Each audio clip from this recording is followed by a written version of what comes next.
வருடந்தோறுமே பஞ்சாங்கத்துல கிரகணத்தை பத்தி கொடுத்திருப்பா. அதாவது ஒவ்வொரு வருடத்திலுமே 4 கிரகணங்கள் அப்படிங்கிறது நடக்கும். 2 சூரிய கிரகணங்கள், 2 சந்திர கிரகணங்கள்ங்கிறது நடக்கும். இருந்தாலும் இது இந்த ஊரிலே தெரியும், இந்த ஊரிலே தெரியாது அப்படிங்கிறத எப்படி இவர்கள் துல்லியமாக கணக்கிடுகிறார்கள்? அதை யோசிக்கணும் தானே.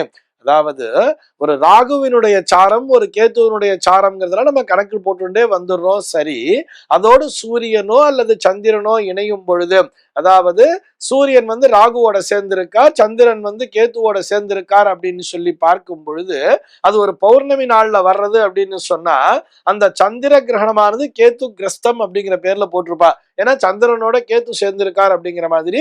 ஏன்னா பௌர்ணமியில சந்திரனை தானே பிடிக்கிறத நம்ம பாக்குறோம் கிரகணம்ங்கிறது. அதனால அது கேத்து கிரஸ்தம்ங்கிறதெல்லாம் போடுறா. அது சரி.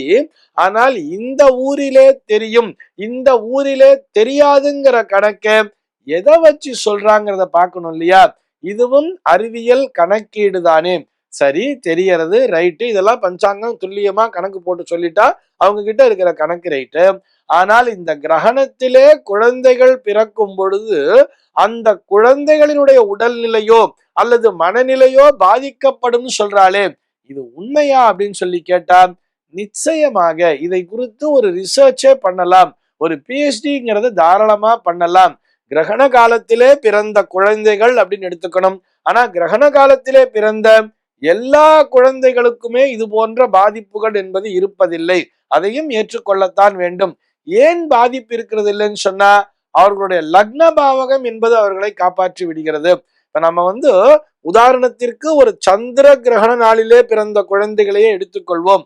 சந்திர கிரகண நாளன்று கிரக அமைப்பு அப்படின்னு சொல்லி பார்த்தோம்னா சந்திரனோடு ராகுவோ அல்லது கேத்துவோ இணைந்திருக்கும். 7ஆம் பாவகத்திலே சூரியனோடு ராகுவோ அல்லது கேத்துவோ இணைந்திருக்கும். இது போன்ற அமைப்புங்கிறது இருக்கும்.